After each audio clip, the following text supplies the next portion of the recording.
All right, we are officially live. Normally, I wait till late at night to do my rants when I'm driving home, but I know Kev's point of view's got to work in the morning. Sometimes we got to make sure our schedules jot. So we both agreed on 7:45, and I know we both got a lot to say about this game coming up this week. First and foremost, welcome Kev's point of view, aka what is your new channel name? It's called Kev's Big Kev's World. Big Kev's World. Yeah, and it's funny because when I typed your name in to look up your channel, because I have your old name, right? Yeah. And I clicked on your old name. It showed an interview me and you did about the breakdown of the Titans-Texans game 3 years ago. This is our official first collab on a game like this in 3 years. So, yeah, Oh, since COVID. yeah. It is long overdue. All right.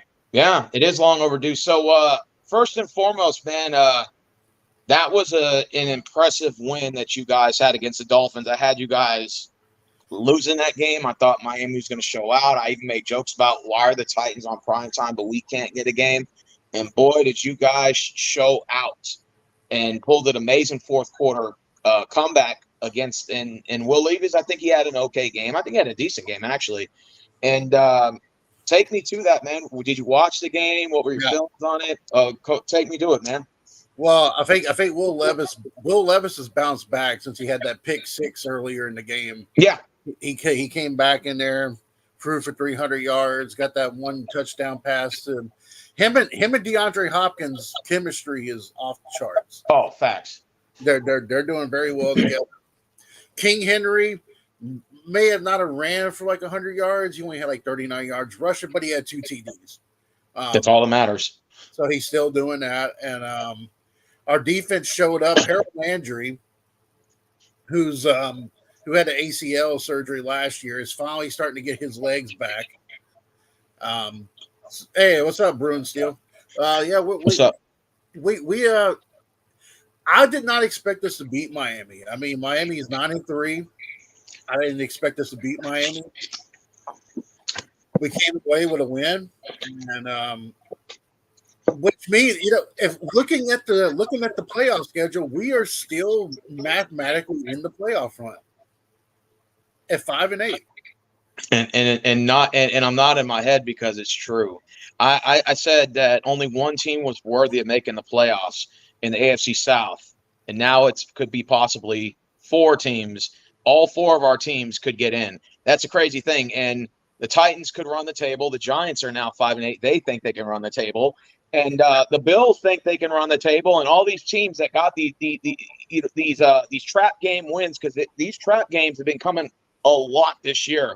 And Absolutely. nothing surprises me now. When we got our asses kicked by the Jets, everybody was telling me this week, so what do you think about the game against the Jets this week? I said, I see a fucking trap game. They're like, no, that's not a trap game. Are you kidding me? They're trash. And I'm like, nah, bro. I said, I've seen too many of these trap games. I'm not falling for it. I said, we're going to lose this game, bro. I have a hint that it's going to happen. And guess what? I was right. But here's the problem. We lost 8 guys, and most of them are listed as questionable this week because we probably won't find out about the injury report till really tomorrow or maybe even Friday about most of these players. But I'm not expecting C.J. Stroud to play in this game at all. He only threw for 92 yards in the loss against the Jets. We were not catching anything. And not to take away from your Titans game, but the Titans they have something to play for now. You're 5-8. You can run the table, win the last 3 games. You got 2 games against us. I don't know who your other 2 games are against, but Will Levi's or Levis or Levi's, I call him Levi's like the pants. But he was 23 for 38, 327 yards. Other than that pick six, those stats were pretty good. And of course, Derrick Henry, I think he had 34 yards, but he had 2 touchdowns, and that wasn't too bad. And I like the way that your defense played. DeAndre Hopkins had 7 receptions, 124 yards, and a touchdown. Dude, that's crazy. You guys had a very good game, and most importantly, the Titans did not give up. And that's what's most important. You guys were on the road. You were not expected to win this game. You came out and played a full 60 minutes, and what you did was very impressive.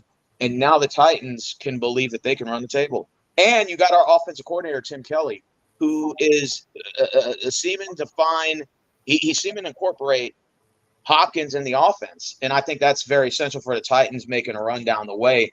So you guys got us this week.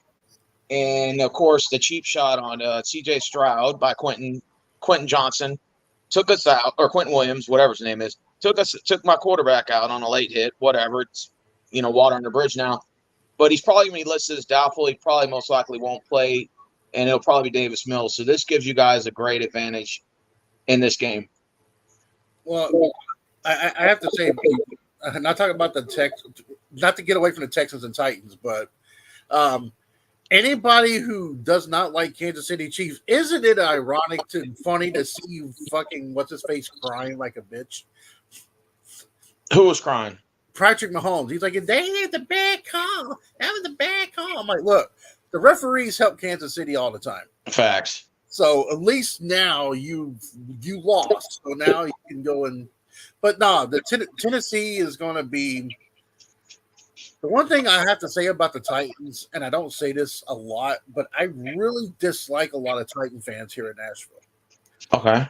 The reason why I hate them is because they're all about let's just go for the choke, let's go for the high draft pick. They want this guy fired, they want Vrabel fired, they want this person fired, they want this person gone, and I'm looking at this like, look.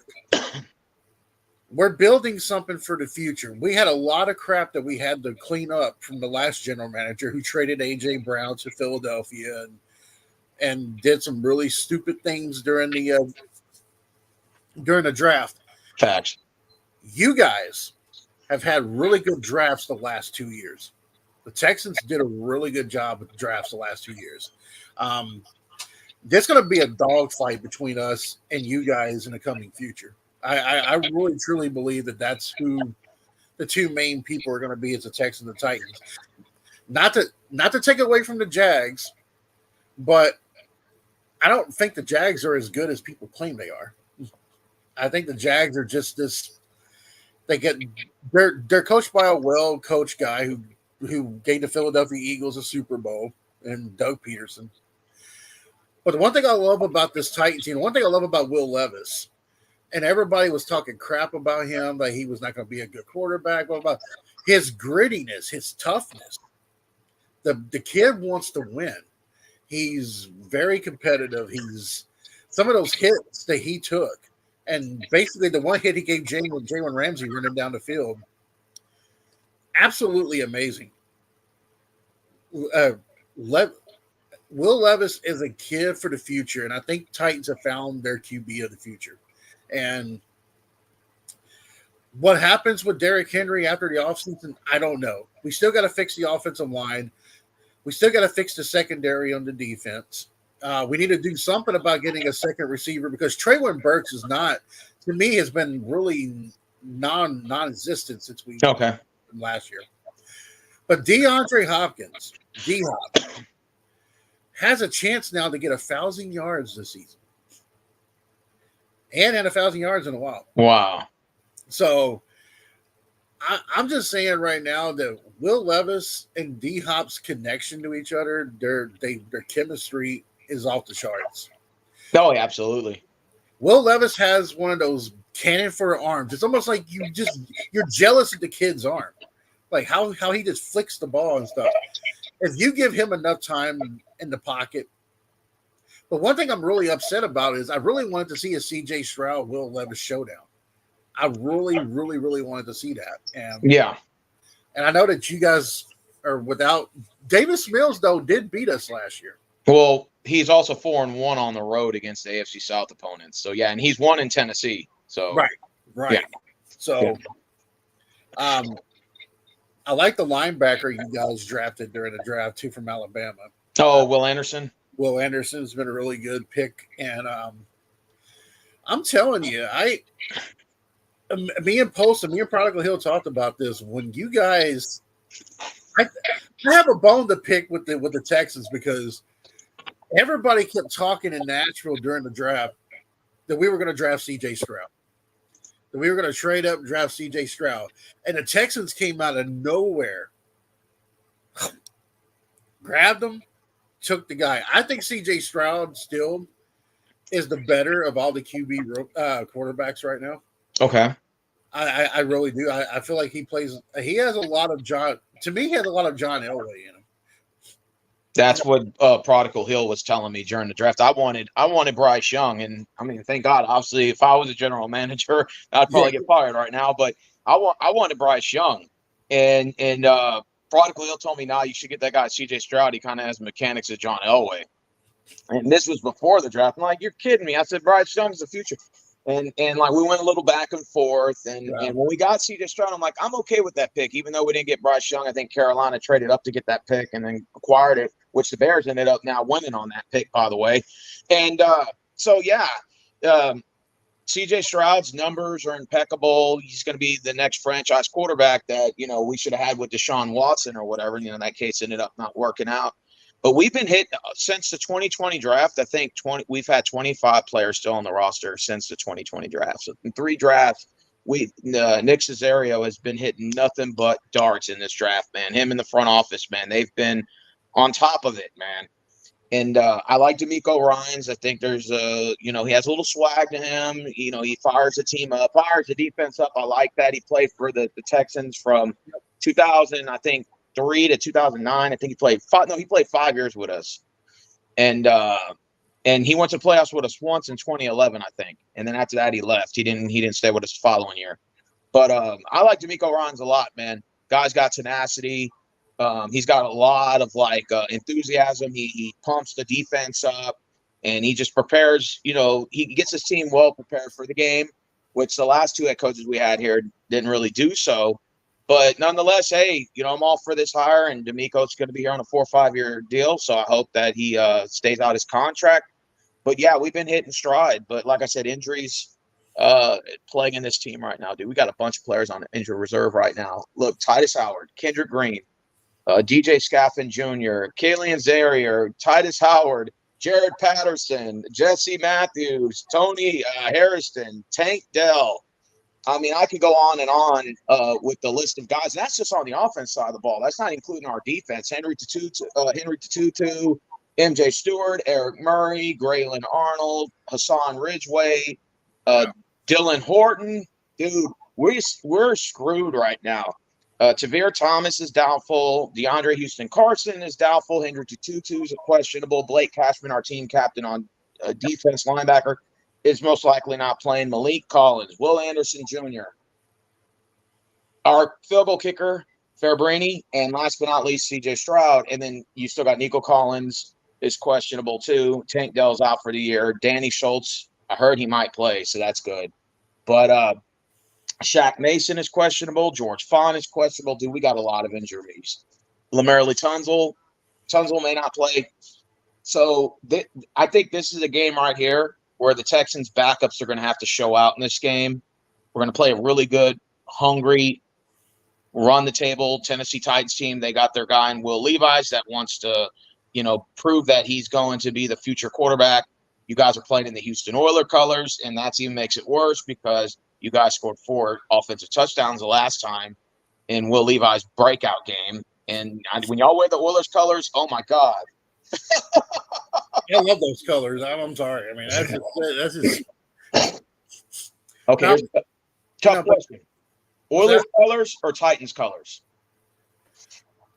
I like the Oilers colors. I mean, I love the Titan color. I love the 2-tone blue. Don't get me wrong, but to be honest with you, I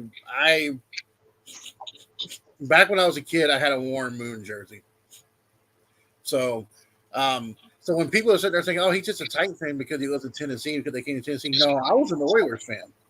Yeah, growing up. So I've been with this franchise for ever since I could watch football. So I love the Oilers colors.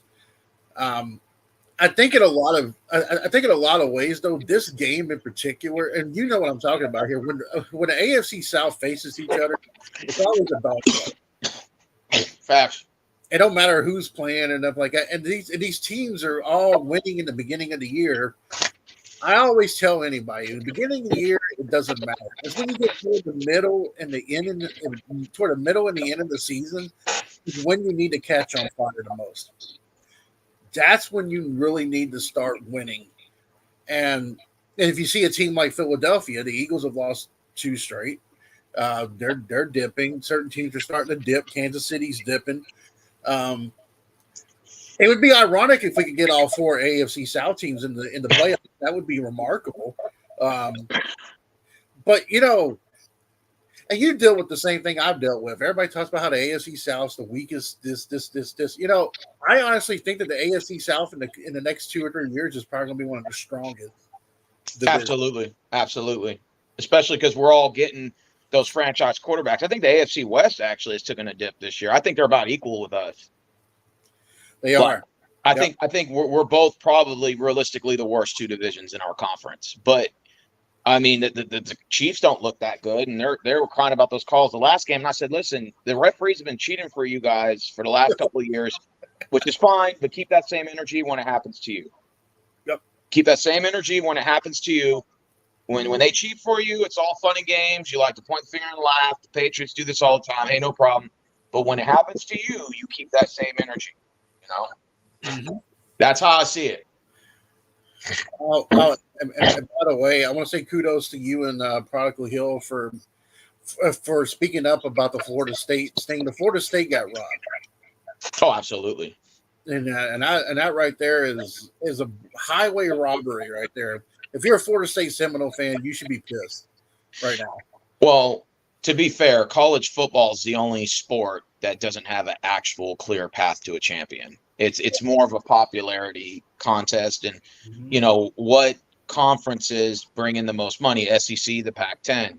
It just is what it is. And then Texas and OU might get special favoritism, but it's only for like the top 15 spot. And then when they lose 1 or 2 games, they move down anyway, and they're not ranked anymore.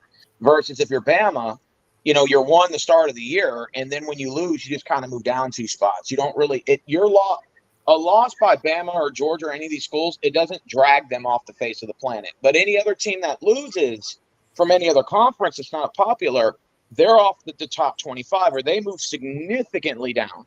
So there is a problem in college football, and the problem is there's not a clear-cut path to a champion. Right. Winning your conference doesn't mean anything.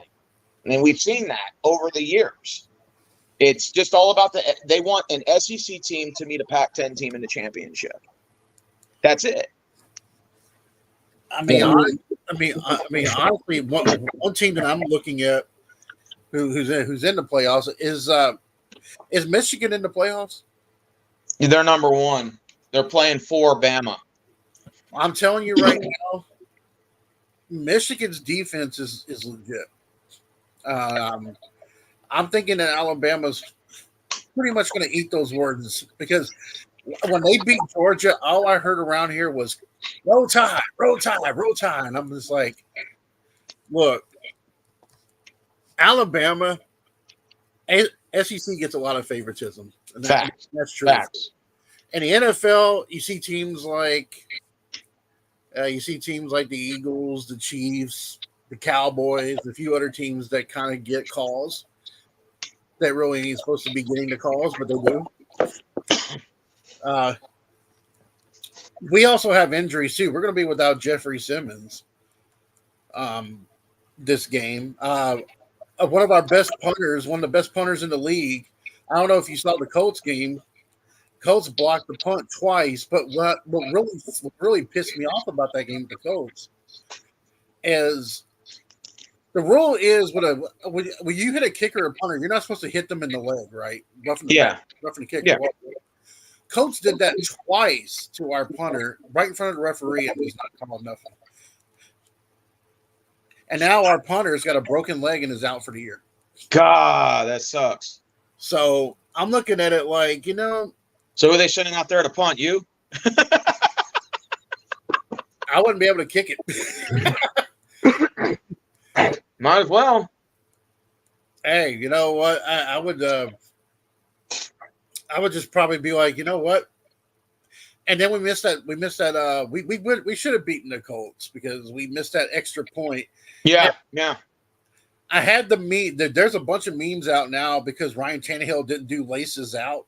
Mm-hmm. He was holding the football and didn't do laces out, and everybody's like, "Wait a minute, he's Ray Finkel." So I'm curious, man. I'm looking at your defense right now, and I see that you got a lot of guys that are questionable too, and you got a bunch of guys on injured reserve: Chance Campbell, Joe Jones, Collar Pico, Shaquille Brown. Yeah. And you got a lot, Christian Fulton. Oh wow, I didn't know that. And then all your guys are questionable, like Jack Gibbons. I like him. Yeah. Danico Autry, of course, Jeffrey Simmons, Sean Murphy, Blunton, and Kevon Wallace. Wow, so you guys got a lot of injuries too. More preferably on the defense. Yeah. We honestly, D'Amico Autry has been a really good gem for us ever since we got him a couple years ago from the Colts.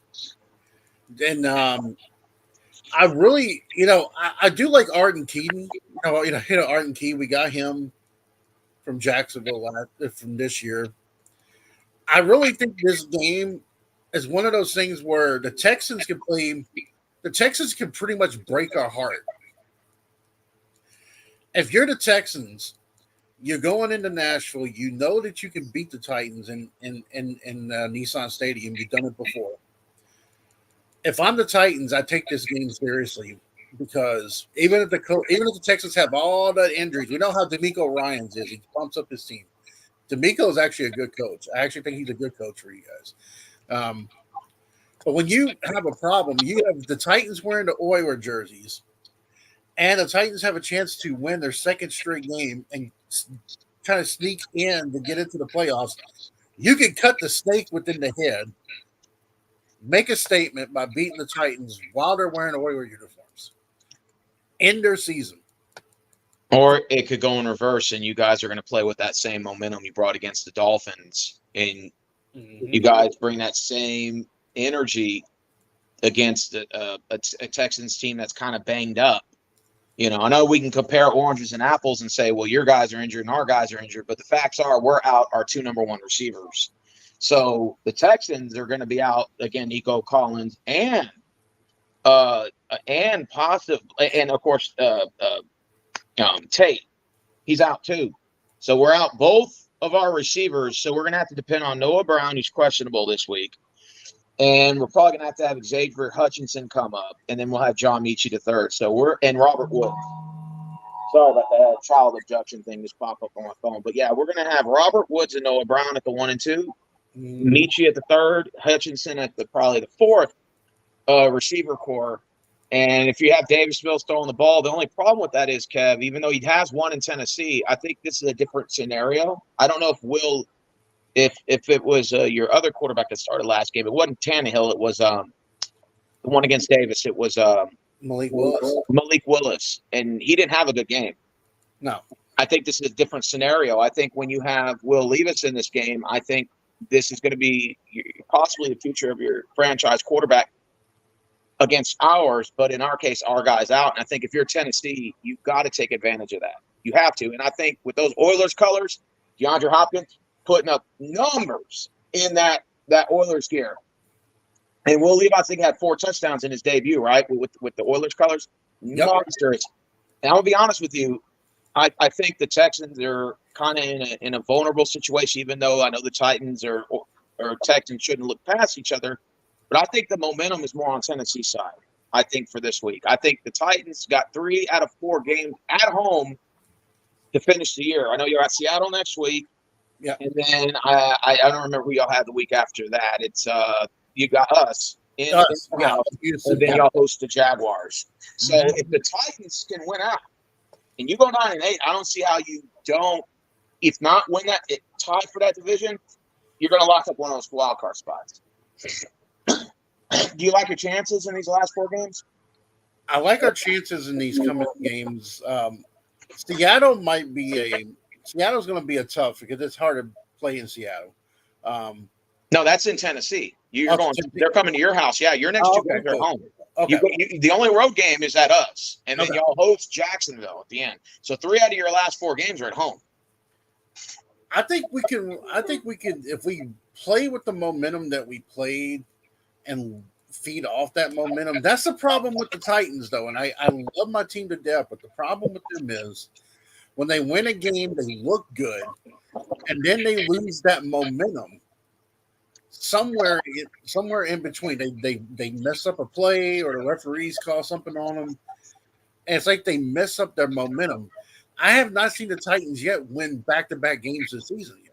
Yep, and in fact, if you look back at their last 8 games, I think they're like 3-5 or something like that. And the last 4 games, it's been kind of like a pendulum swing. You barely lose to the Steelers, which you could have won that game. Then you lose to the Bucs. That was a bad game. That 26 loss. Then you get desecrated by the Jaguars.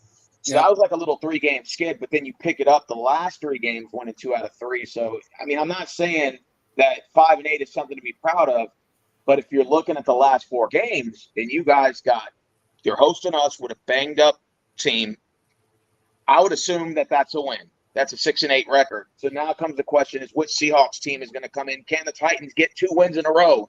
If they can win that game against Seattle, now you're looking at having it. Your tough task after that is at Houston against Jacksonville. But I think these next 2 games, for the minimum, are winnable games. And for the Titans fans, are saying, well, you should tank and go in the draft. I'm like, why? You got your franchise quarterback. You got a solid wide receiver core. If I'm Tennessee and I'm the coach and I'm at 5-8, I'm like, look, the odds are stacked against us. Let's win out. Fuck it. 1 game at a time. We got an advantage. There's no CJ Stroud. This is a game we should win. And this is a game we're going to show out, and I'm that confident. You win that game, now you're on a 2-game winning streak, and you still got 3 games left. 2 of them are at home. So if I'm Tennessee, you have nothing to lose by not trying to win out. And that's one thing about these Titan fans. I mean, I'm a part of a bunch of Titan groups on Facebook, and all I see is them going, tank, so we can get a high draft pick. I'm sitting there thinking, look, the Titans are going to have a lot of cap space this offseason. Yeah. Ryan Tannehill's not coming back. We don't know if Derrick Henry's coming back or not. So that's a lot of cap space right there. And plus, you're going to have draft picks. The first rounder is going to be there. You're going to have DeAndre Hopkins for another year. I'm looking at it like, why not try now? Would you entertain a Derrick Henry trade for a first-round pick? At this stage of his career, he deserves it. And the reason why I say that is because I look at it like the Titans are going to be kind of rebuilding around Will Levis. Yes. So now what you need is they have a really good running back for the future. I do like Tajay Spears. I think Tajay Spears is a good young little. Now Polson's kind of pissed because he wanted Dallas to get this guy, but he's done a really good job for us as a backup. The Titans are kind of realizing that you kind of need. They have that old school mentality: run the ball, tough defense. But I think in this league, you have to be balanced. And if you're not balanced, it's just you're not gonna do well. And the Titans still need help in the offensive line. Absolutely, they need help on the offensive line. We need to clean some house. And I feel like our general manager, Ray Carthon, I feel like he actually was a former Colt player. A lot of people don't know that, but he played for the Colts when Peyton Manning. So he understands how important the AFC South thing is, and he did help the 49ers get the way they are. So. Sorry, I'm not ignoring you. So somebody sent their picks in, and I try to write them down, but I am listening. Yeah. So, I mean, to be honest with you, Derrick Henry's going to be 30 years old. That's old for a running back. I'm not saying it's over, but he still's got maybe 2 more years, 3 more years, but I'm thinking at this stage, if there's a team that's contending, I would entertain a trade for a first-round pick for Derrick Henry in the draft and acquire that extra pick. The Titans are loaded up. I think they're loaded up with their franchise quarterback. I think they already have the answer for it. And the quarterback position is the most important position in the league. It's not rocket science. We know that since we were kids. The quarterback is the head of the snake. That's the guy that sells you tickets. That's the guy that gets in the end zone, especially the way the league is now where there's literally no defense. So the quarterback, the head coach, and the general manager are the 3 most important pieces to a franchise. I don't care what anyone says. And then it's the owner, and then you can sort of compare apples and oranges on the rest of the field. But those 3 are the most important. So you got to have a quarterback, you got to have a general manager, and you got to have a head coach. And I think with the Tennessee Titans, they got the coaching staff. You got Tim Kelly, who's a former offense coordinator here, and you can see what he can do when he likes Hopkins. They might convince him to stay. All right? So you got Levis, who is your franchise quarterback. What's the point of tanking? You would only tank to get a quarterback. That's it. So why would you want to tank? So I would tell them we have our quarterback. What do we have to lose? And we can always trade Derrick Henry and get the number 1 pick and get a first-round pick or a second or a high second-round pick. So if I'm Tennessee, I'm thinking your quarterback's got an arm. You don't really need a run game as effectively as you did when you had Tannehill, where you had to rely more on the run. Now you can rely on the arm, right? So you can get running backs like a Pollard in Dallas, and somebody's a speed rusher. And you can just get 2 average guys to be your 1-2 backs and have a quarterback that can throw that rock in a league where it's required to throw the ball down the field. So the Titans are in position not to tank. Why would you want to tank? It makes no sense. Unless you don't have a quarterback, you don't tank. Last year, you tanked for a quarterback. But that was the case. This year, it's not the case. You lose nothing in the draft board if you finish 6th or finish 13th. You lose nothing. There's nothing to lose. What are you going to lose out? You don't need a quarterback. You have one. So I think, in my opinion, I think the Titans are in good poker position to build around Levis. I would trade Derrick Henry in the offseason. 30 years old, running back. That's kind of old for a running back. No offense, Derrick Henry, if you're watching. But I would trade and get a second-round or first-round pick. I'm pretty sure the Dallas Cowboys would love to trade a first-round pick for Derrick Henry. And go ahead and get that first-round pick. So now you got 2 first-round picks. And the draft the next year, or you could trade him to somebody else that might give you a first round for him. So that's a strategy to apply to it. I think if you're Tennessee, you have every reason not to want to try to run the table. You're 5-8. If I'm the Titans, I'm looking at my schedule. 3 games out of 4 are at home. All 4 of these games are winnable. Seattle's not that good. Texans are out of their quarterback. Then we got Texans again. Their quarterback may be questionable. And then you got the Jacksonville Jaguars, who are, in my opinion, just as bad as us. So all 4 of these games for the Titans are winnable games. Winnable game. And I think you guys are going to win out. And I predict you will. I don't know if you'll win your division. I think you might come 1 game under the Jaguars. But if you're talking about 5, 6, or 7, I think the Titans could be there. And then you have, what's even weird, Steven, is the fact that 2 years ago, Mike Vrabel had all these injuries on the team, and he actually won Coach of the Year with this. And what's interesting about that is now you got these Titan fans who think that the Titans need to get rid of Mike Vrabel in the offseason. Okay. And I'm thinking, why do you guys want to get rid of Mike Vrabel? Yes, Vrabel could be stubborn. He didn't really want to get ran. He wasn't a fan of Will Levis at first, but I think Will's won him over with his greediness and his toughness. I think we're at a point now where I'm like, and I'm sure Mike Vrabel thinks the same way me and you do, and he's like, look, what do we got to lose? Let's do it now. Okay, here's what Marvin's asking me on Facebook, and I want to go ahead and clear the way for this shit. How do you feel about the Titans not giving up the Houston Oilers' rights to the Houston Texans? I don't give a fuck about that shit anymore.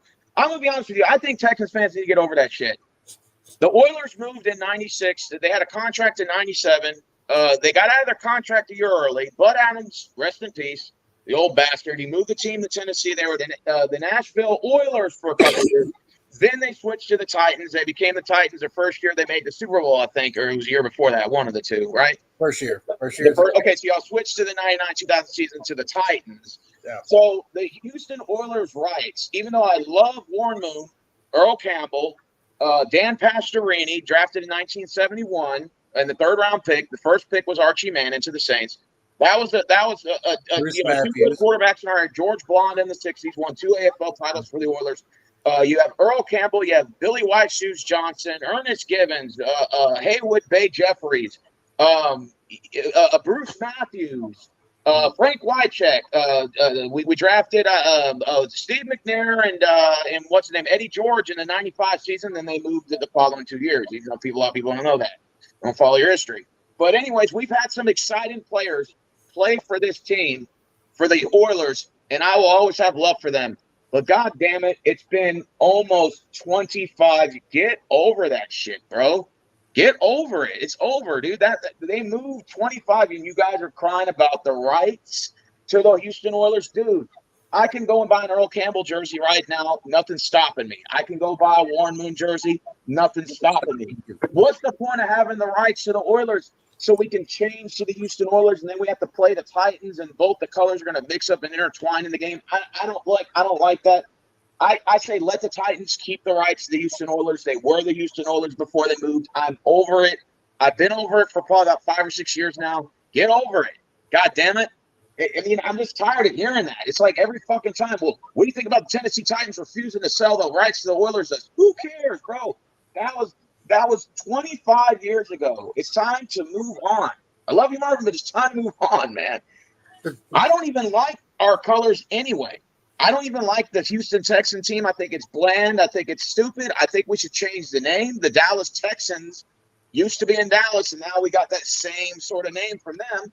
Why not just – I'd say Houston should have a new name and go with new colors and just go from there, if anything. But to go back to the Houston Oilers, I'm not really looking forward to that. I think that was in the past. Great memories with the Houston Oilers. We were a dominant team in the late 80s after Warren Moon was drafted in 84. We made 7 straight playoffs from 86 to 93. We lost a memorable game against the Bills in a wild card up 32-0 at halftime. That game will never be forgotten.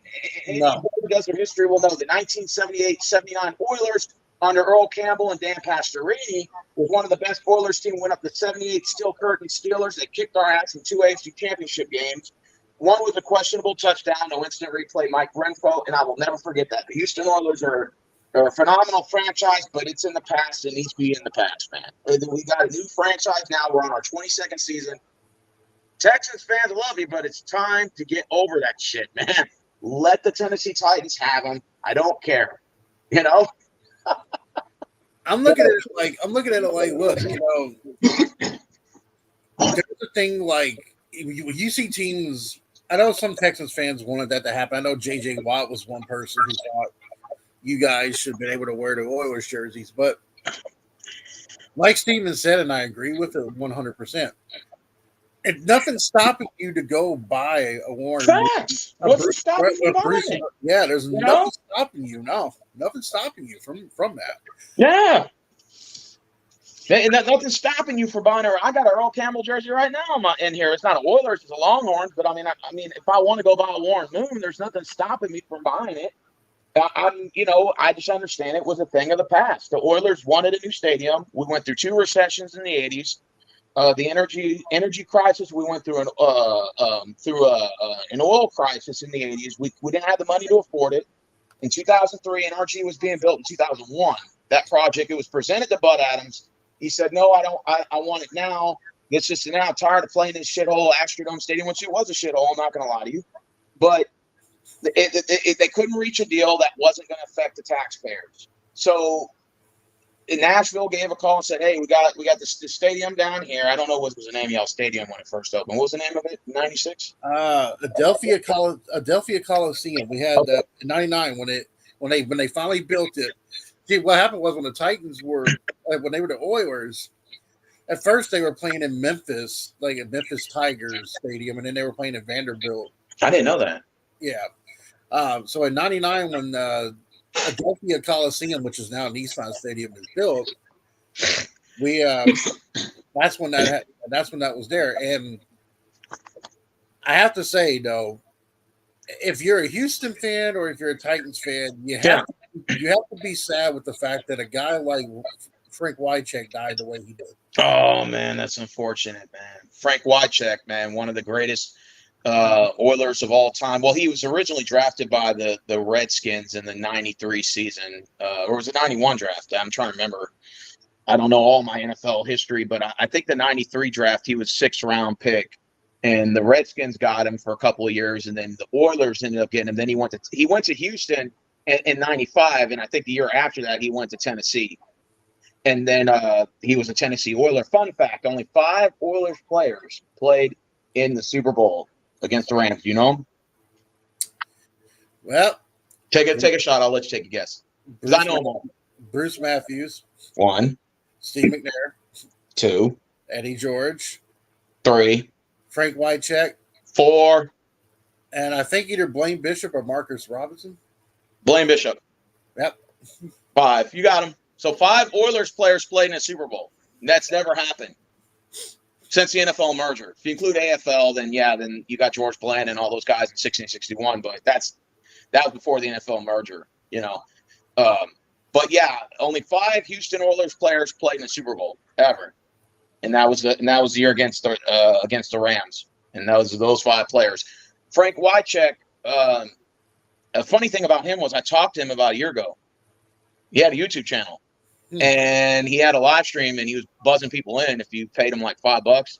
So I went and cash apped him $5, and he let me come on there. And I asked him, would you ever consider being on the coaching staff of like the Titans or the Texans? Would you entertain it? And he said, yeah, actually would. They've called me up the last couple of years to get on the training staff or whatever. He had 25 concussions in his NFL career. 25.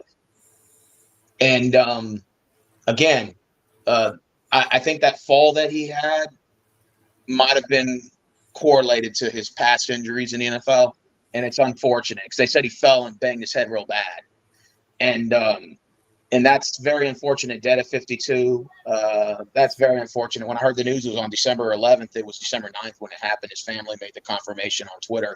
I read it, and it just completely killed me, man. And it was heartbreaking to hear, man, because that guy was a Titan, an Oiler, a Redskin, now a Commanders, but was a Redskin, and he was a phenomenal guy, man. All around easy. I talked to him personally one-on-one on live stream for like 30 minutes. We just talked about the football, and anyways, he was telling me about the game where he was watching an Oilers-Bills game because he didn't play for us at the time in '93, and he was like, "Yeah, man, I saw that game. We were up like 32-0 at halftime, man." He's like, "I was with the Redskins at the time," and I was like, "Oh, that's what's up, man."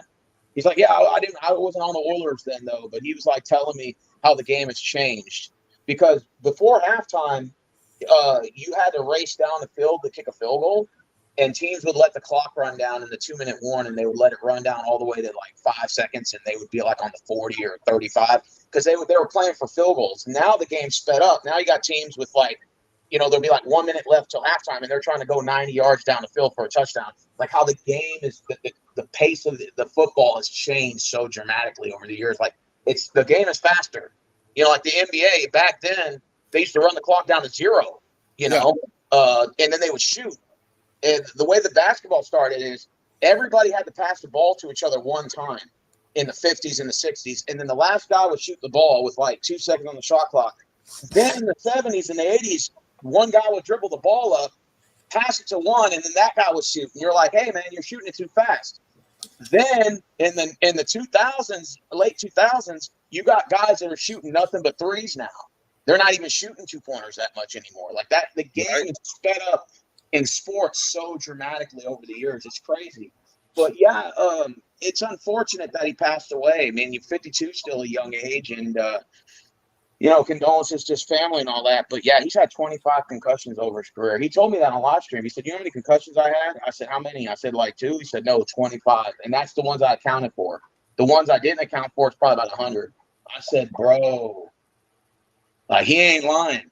Like football's a dangerous sport. And that's why when CJ Stroud's not playing this week, because he got, that cheap shot by the Jets. The refs didn't call it, which is fine. But at the same time, I said to myself, I don't want him to be in a scenario where he's got severe concussion in just 1 week and then you're just throwing him out there because you want to win. It's like sometimes you got to think about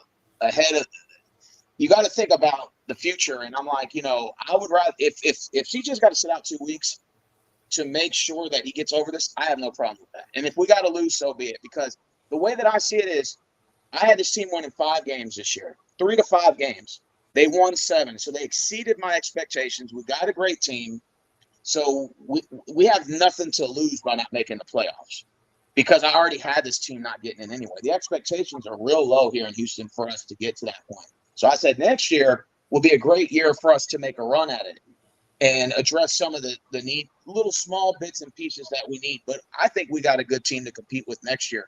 But I said I want to put CJ Stroud's future over the now situation. We got to win now. So let's go ahead and sit him, which I think the Texans are smart. They're going to sit him this week. And I'm going to be honest with you. Davis Mills is one in Tennessee, but Davis Mills hasn't played in a year, and he looks like shit. He came out with 1 for 12, 334 or 3.4 QBR rating against the Jets. I know everybody struggled, so I'm not like blaming him, but he does not look the same. And I expect Tennessee to take full advantage of this. And I got Tennessee not only winning this game, but I got them winning by a large amount. I expect it to look like the Jets game. I looked at the weather in Nashville, and maybe you probably are a better weather expert than I am but it said something about the game time to be like 35, 34 degrees. And that's going to work against us. Right. It doesn't. I hate to say this, Kev, but the momentum is on your side for this game. We're missing 2 wide receivers, a quarterback, half of our defense, our field goal kicker. It doesn't look good for us, man.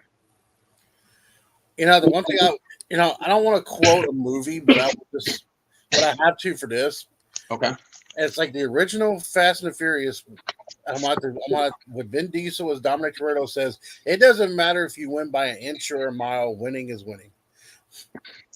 But let's be honest, though. If I'm a Tennessee Titan fan and I'm hearing CJ Stroud is out, I'm loving this shit. And it's not personal. It's just I want to win. And it's like, hey, I'm sorry your guy's out. Fuck you, man. I want to win this game. So I know you're thinking that because I'm thinking that. I'm like, if I was in your shoes, that's what I'd be thinking. So I'm thinking if CJ Stroud is out, I'm fucking mashing this team. And I'm not just going to mash them. I'm going to win big. I'm going to put 35 on these motherfuckers, 45 on these motherfuckers, because they're not going to be able to score with Davis Mills. And that's the thing. And I don't mean to sound like, oh, you're being anti-Texan. I'm just being realist. Like when I used to pick back in the day on my picks, every time Texans game shows up, I would be like, oh, I got Houston. Houston used to be a homer. But now I look at it from the outside in, and I'm like, okay, I got to take my family aside, and I got to look at it now and say, okay, this does not look like a winnable game. Is he going to be out? Yeah, he's listed as doubtful, and he's not going to play. I have to send a thank you to CJ Stroud. If you're ever watching this, thank you for having David Mills carry your bag. Because now he's lazy. Because now he's been carrying your bags all year. So now he's going to look a little bit rusty. So I appreciate that, CJ. Yeah, they already announced today on Texans radio. I was listening to it. They said most likely he's not going to play. And I kind of expected that because we're going to be out. I think Nico Collins is out for 2 weeks, calf injury.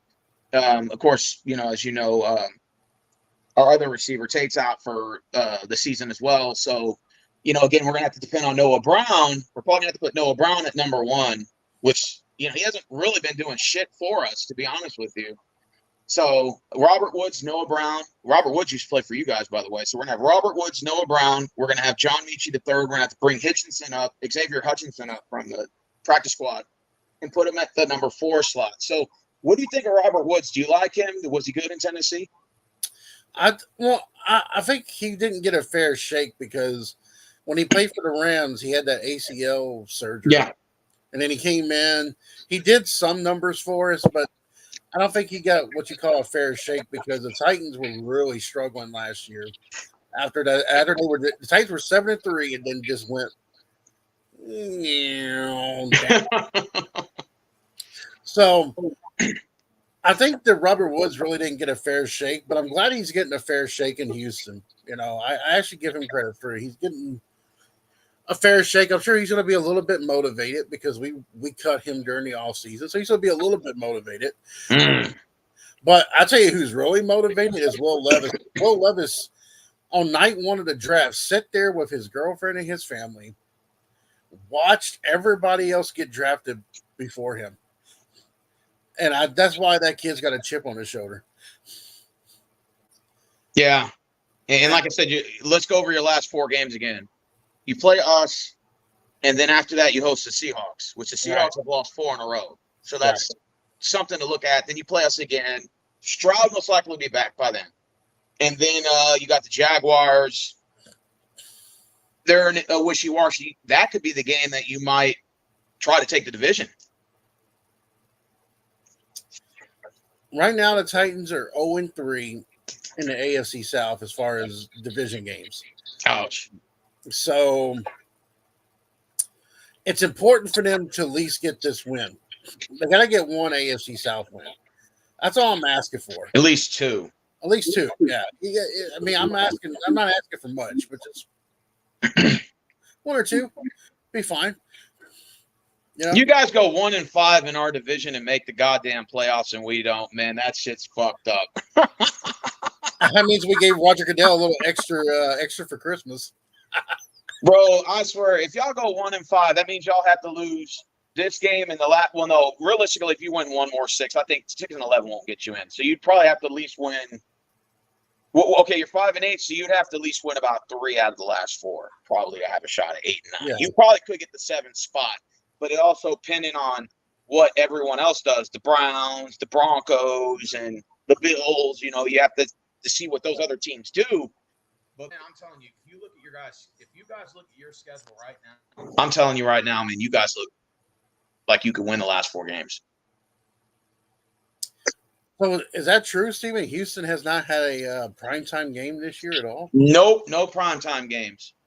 Wow. We've had no primetime games this year, bro.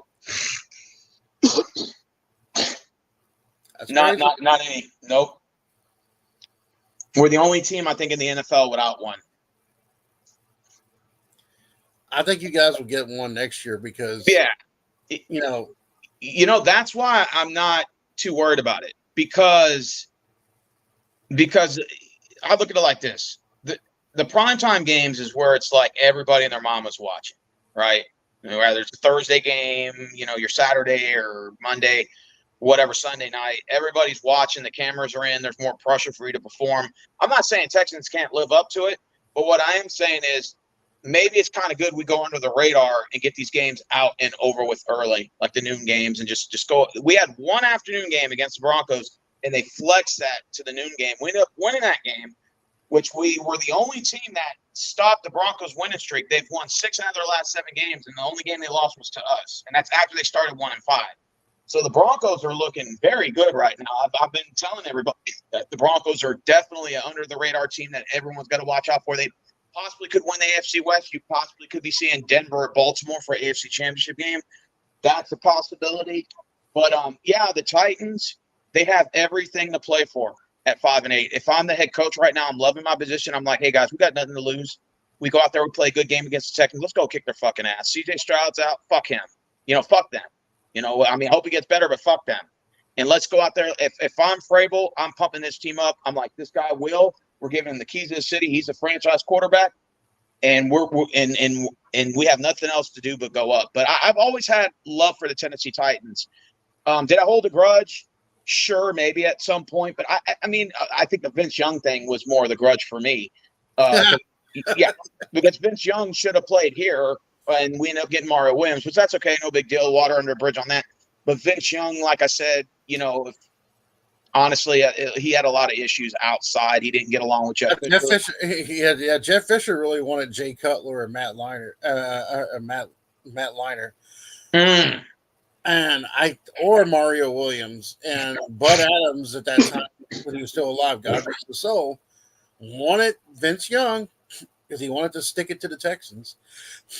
Well, Vince Young also was a damn good player coming out and had a promising future. Won the Rose Bowl in 2006 against USC and had a promising future. And then, like I said, he had a lot of issues outside of football.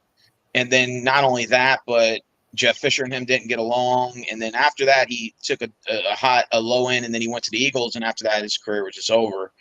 Would he have done well with Houston? Who knows? I guess you just never know. The infamous 50-yard scramble touchdown against the Texans, I think in the 08-09 season, or 06, somewhere in there, I forgot.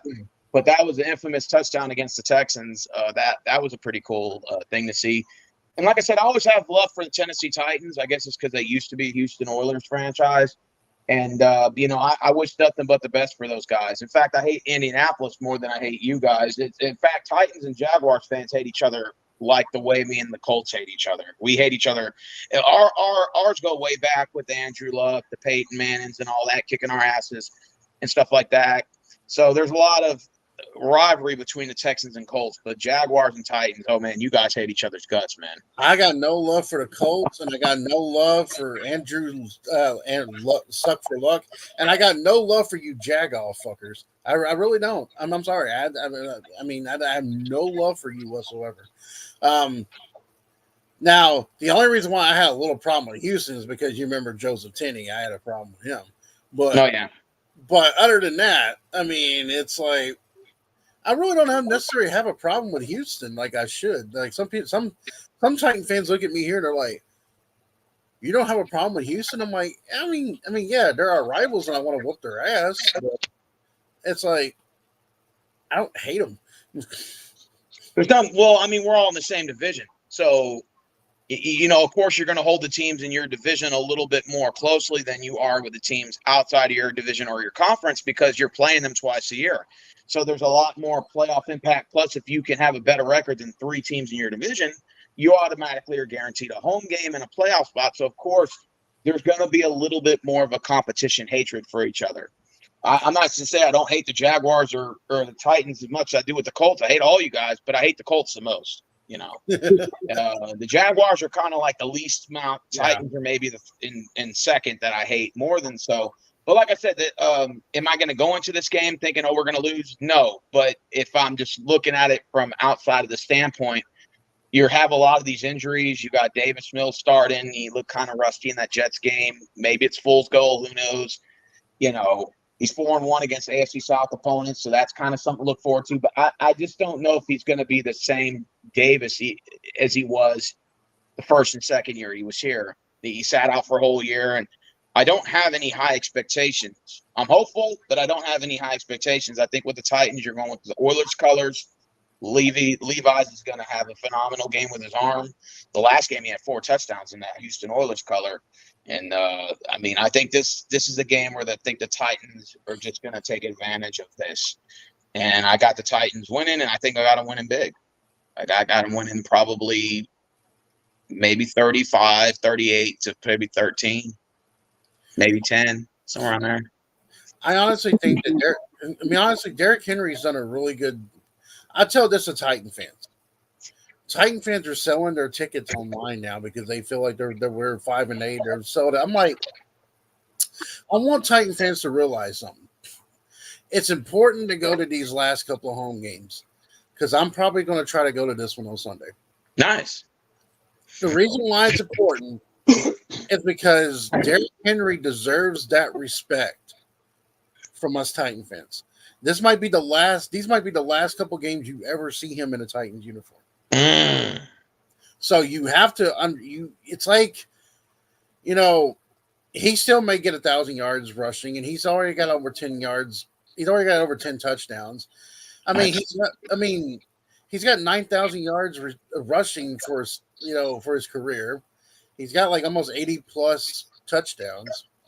Nice. It's like the man deserves to have a chance to win a ring. And I think if the Titans get an offer from Dallas or Baltimore or Buffalo or whoever, and they get an offer, even from Kansas City, they get an offer for a second round pick, you make that trade for Derrick. You know what you do, like we did with Deshaun Watson? We waited till all the offers came out there and took the best one, because when some team makes an offer, another team's going to jump and say, wait a minute, you're going to get that guy the first, we'll give you first and a second. Then the next guy might jump up and say, we'll give you 3 seconds and a third. So you're not just going to jump on the first guy that says, we'll give you first round pick. No, you're going to sit back and you're like the beautiful girl at the ballroom, and all the hot guys are asking you out, using a dating analogy, and you're going to pick the hottest guy, right? So you're just going to sit there and all the guys are coming to hit on you, and then you get to pick which one you want. So they're going to give you, so in other words, let them throw the offers out there and pick the best one. Because the first guy that's going to offer you is probably going to be a shitty. It ain't going to be a shitty deal, but they're probably, we'll give you a high second round pick. Okay, cool. And then the next guy's going to come in and say, we'll give you 2 second round picks. Oh, okay. Well, let me think. And then the next guy's going to say, wait a minute, we'll give you a first and 2 seconds. So I'll just sit and wait and then make the best deal. I'm honestly, if the Titans are going to make the trade, they need to make the trade before free agency because this is Derrick Henry's last year on this deal. So now, what you could do is re-sign him for a lesser deal and then trade him. You could sign him for, like, let's say a 2-year deal or 3-year deal, and then give him a player option on the 3rd year. Yep.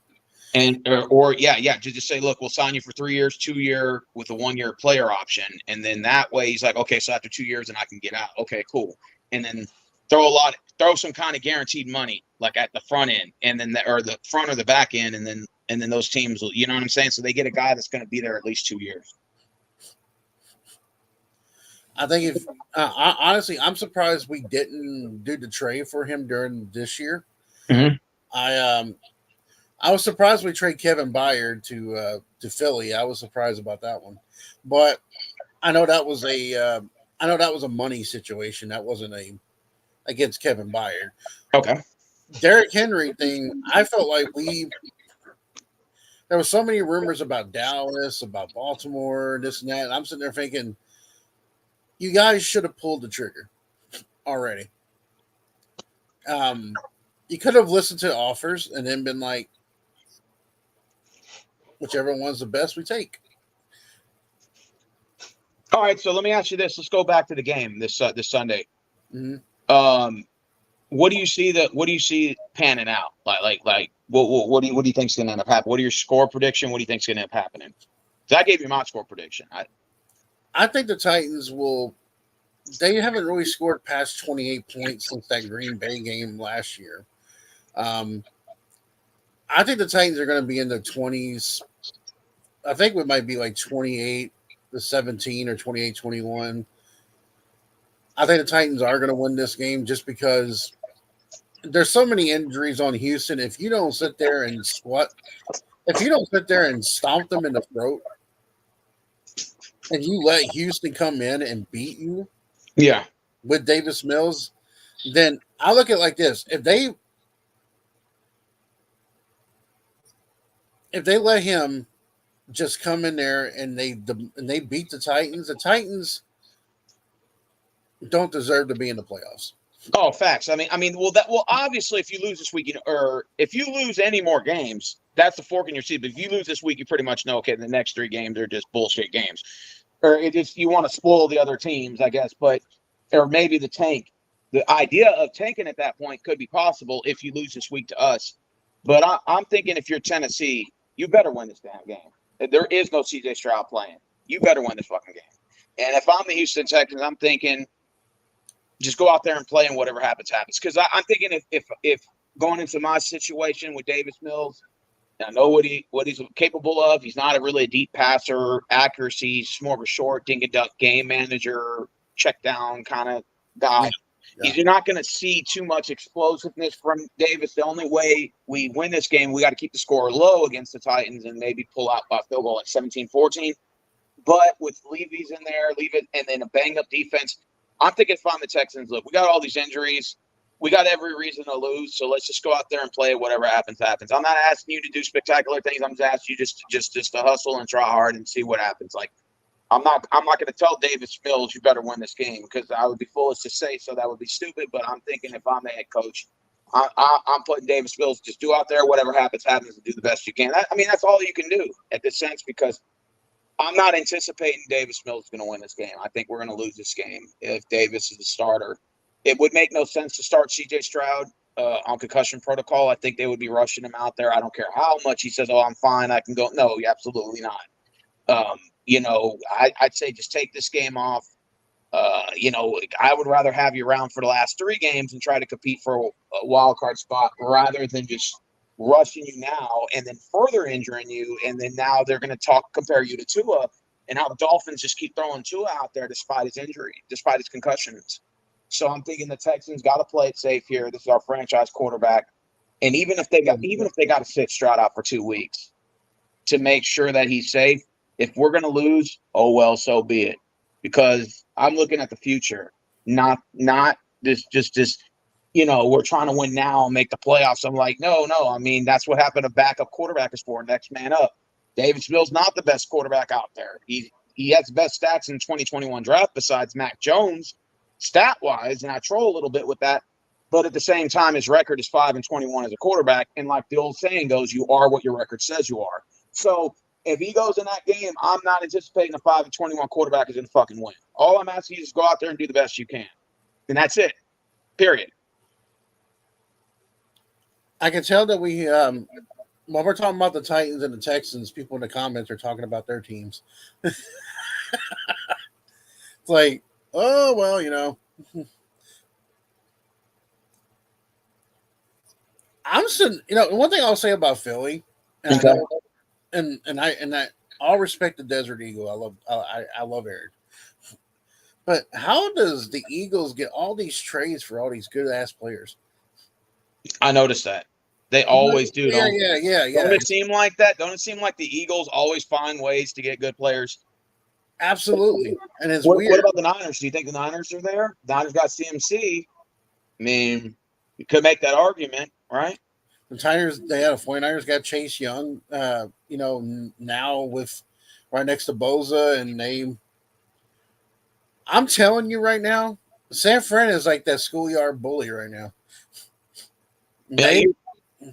You're looking at a Cowboys-Niners NFC Championship game, just from the eye test, right? And like I said, from the AFC, I mean, I know that Chiefs took a step back, but that doesn't mean they're not. I mean, the Chiefs at this point, they just got to lock up the division and make the playoffs, right? So they could still go into New England and whoop their candy ass this week, who most likely will happen, should happen, right? But who knows with these trap games? But I think they will. I think we can all agree. Watching this right now, Kansas City should beat the Patriots this week.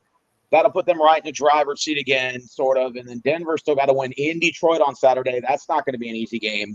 No. And then, they still got to pen out the rest of their season. I think Kansas City will squeak by. But I think now Kansas City may have to win on the road in some of these playoff games. Instead of them getting the number 1 or number 2 seed and them wanting to play in Arrowhead, now they're probably going to have to be forced to play on the road, not the first round if they're a 4 seed, or they may have to go at Baltimore or at Miami or at the Jacksonville, whatever winner, if the tiebreaker scenario comes out. I know they own the head-to-head over Jacksonville, but I'm just saying that Kansas City could see the AFC Championship game on the road, possibly. And maybe even the divisional round. So I guess it's kind of nor here nor there. That's still kind of a far fetch. But I will say that the Titans, just like any other team right now, the Giants, the Bears are 5-8. They all think they can go 9-8. If you're the Titans, why not think the same? I can understand if, let's say, Stroud was starting this week and kind of like, the Texans are 7-6. Let's just play a good game and see what happens. But when I hear that C.J. Stroud's not playing, if I'm Tennessee, I'm licking my chops and I'm saying, fuck these motherfuckers. Let's run the score. Let's run the fucking, what do you have to lose? And if I'm Tennessee, I'm racking that bitch up to 35, 40 points. I don't care. I mean, I'm thinking if I'm Tennessee, you're playing Davis fucking Mills. Why the fuck you wouldn't want to do it? I would. It's hell. Put me in a Tennessee jersey and let's run this bitch up. And I'm not saying this is like an anti-Houston hate. I'm just being realist. I don't see Davis Mills going in there and getting a win. I think he's going to play rusty. He hasn't played in a year. Or whatever. He sat kind of like with a clipboard. He looked rusty, 1 for 12 with his 34 or 3.4 QBR rating for 4 fucking yards. I don't really see him having this monster game that he did the last time in Tennessee. I think this is a different scenario. And I just think that this is going to be a game where the Titans are going to expose the Texans' injuries. You're talking about us being out 2 of our wide receivers. Nico Collins is probably not playing. He's got a calf injury. They've already been saying on Texas radio, expect him to miss 2 weeks. You've got Tank Dell that's out for the year. You now got Blake Cashman, one of our top linebackers that's out. Will Anderson hasn't practiced all week. Our field goal kicker is on injury reserve, so we don't have a field goal kicker. We just released the other field goal kicker, so we have to bring somebody else up from the practice squad right now. We might have to go for 2-point conversions. And then you got Davis Mills with his 1 for 12, 3.4 QBR rating against the Jets. Not that I'm saying it's his fault because the whole team sucked anyway in that game. It was a disaster game, but he's a game managing check down Charlie 6-yard pass guy against the Will Levi Tennessee Titans team who actually can throw for 300 yards, not against Malik Willis like the last time he played in that win in Tennessee. This is a completely different scenario here. And I think that the injury bug caught up to us, and I think this game will look like the Jets game. And I'm just being a realist. I think the Titans are going to kick our ass, and I think it's going to be 38-10, 38-7. I wouldn't even doubt it if we may put up a field goal or two, we won't have to put a field goal. We don't have a kicker. So we're most likely going to either have to score a touchdown and go for two. You're looking at garbage time points. I'm thinking the Texans will get between 6 and 10 points. And that's just realistically, I think this is a game where they show out in those Oilers colors. Levi's the real deal. And you don't put CJ Stroud under concussion protocol in that game. You do not do it. You just don't. I don't care what the playoff scenario is. You don't do it. And it's not smart if the Texans decide to rush him out there. Look at what Miami did with Tua. Look what they did with him, and look at how fucked up that guy is. No, you got to play it safe. It's our franchise quarterback. If they got to sit him out a week or two and it fucks our playoffs up, so be it. Because I had this team at 5 wins this year, 3 to 5 wins. They got 7.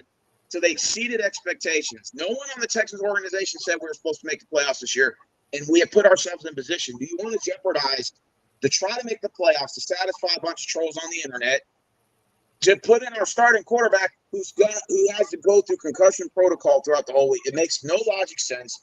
Go ahead and sit him out. We'll get our ass kicked by the Titans this week. That's fine, and we'll prepare the last 3 games. And that's it. If I'm the head coach of the Texans, I tell Davis Mills, look, dude, I don't really care. Just go out there and do the best you can. That's all you can tell him, because you already know what you're going to get from this guy.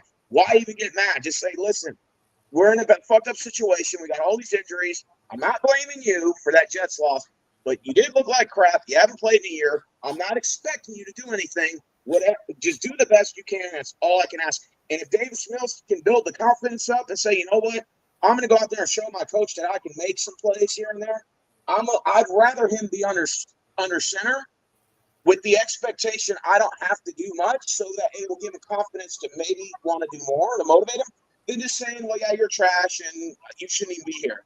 Because then he's just going to be like, oh, and then it's going to wear his confidence down. Then he's just going to be throwing. It's going to have a more mental effect on him. So I'm just saying, hey, look, I have no expectations from this game. I already got a loss on this for this week. Just do the best you can. That's all I ask for, and that's it. That's it. That's all you can. I see in the comments section some guy named Eddie said, "Yeah, facts." No, he said something about that the Colts have the future with Minshew. The Colts have their future quarterback. I don't know. Anthony Richards is pretty. Well, I mean, he had that injury, but we'll see. So let me ask you this: how many wins did you have the Titans at this year, Kev? They're at the expectations I thought they would be. I thought maybe 5 or 6, maybe 7 again. Okay. So that's where I was thinking they would be. I didn't think they were going to. I thought maybe they would be better than last year, because I look at the game against New Orleans. I'm like, you should have won that one. The Colts, we should have won that one. The Steelers game, we should have won. So. Both the Eagles and Texans lost to the Jets. I'm surprised they had room to talk. Yeah. Yeah. Hey, the Eagles did lose to the Jets, and not just the Aaron Rodgers Jets. You lost to the Zach Wilson Jets. I mean, that is just some. Let's give credit where credit is due. The Jets argumentatively have a top 5 defense in the NFL. They do. And Zach Wilson is going to win Player Comeback of the Year award, the same award that Geno Smith won. Zach Wilson possibly earned himself a starting position in the NFL, if not for the Jets, then for someone else. And if Aaron Rodgers ain't careful, Zach Wilson might win that team back over next year. So what I will say is, with as good as the Jets are, imagine when you insert Aaron Rodgers, a fully healthy Aaron Rodgers. Now you're looking at possibly the number 1 seed in the AFC, possibly. And I think Zach Wilson will either be a backup, or he would be maybe a starter on a team that desperately needs a quarterback, like Washington or something like that. And I could see a team maybe taking a chance with him. I know.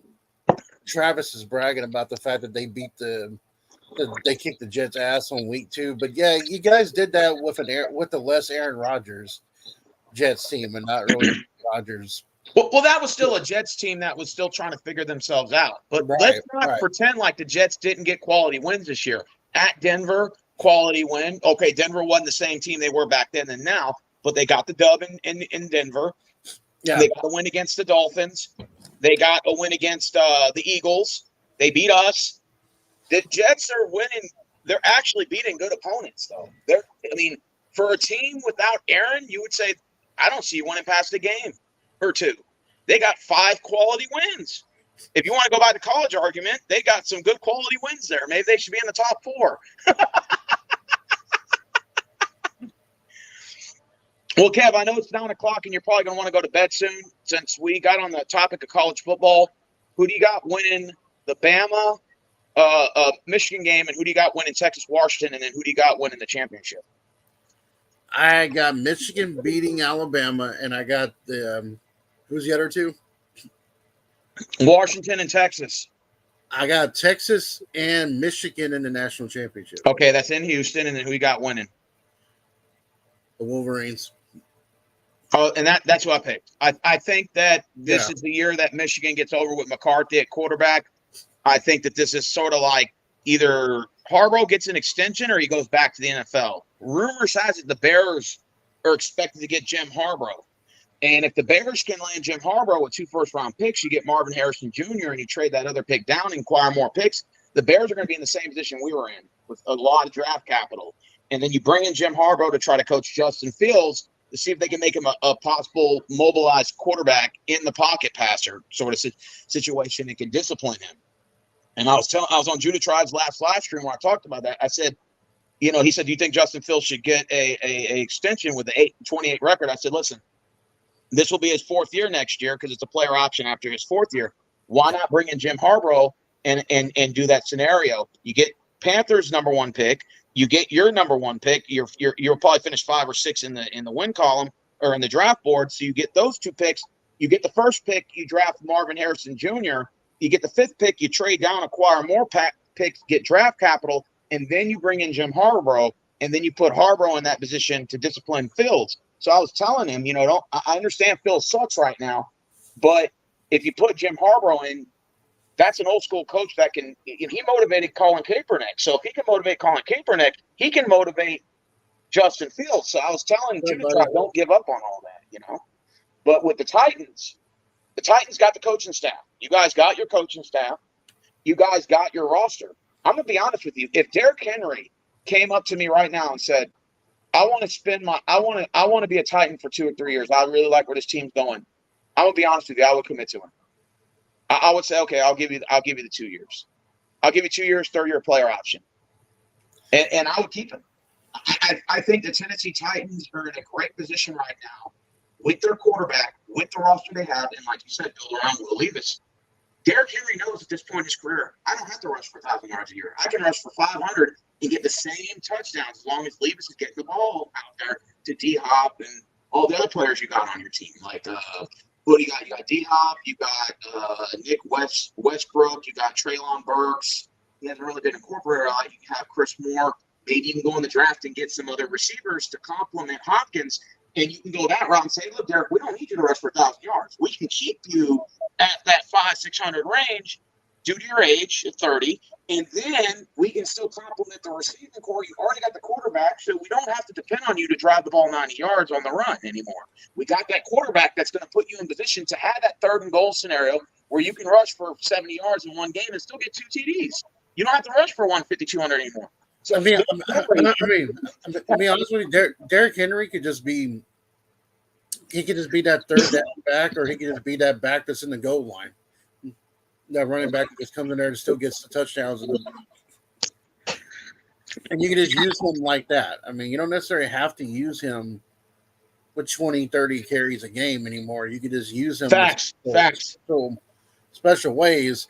And the man can still bulldoze the hell out of somebody. The last game, Derrick Henry had, 34 yards and 2 touchdowns. Yeah.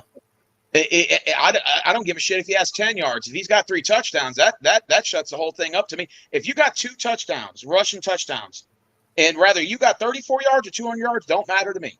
That's 2 rushing touchdowns. Because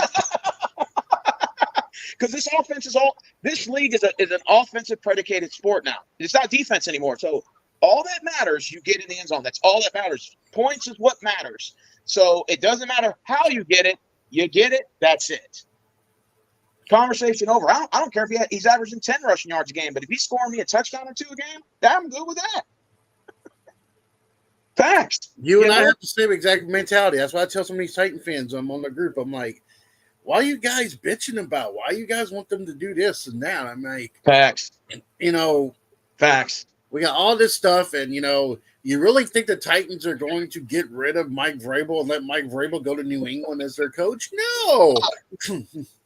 Okay, now let me ask you this: where does Bill Belichick go next year? I think Belichick should retire. What? I'll tell you why. Uh-huh.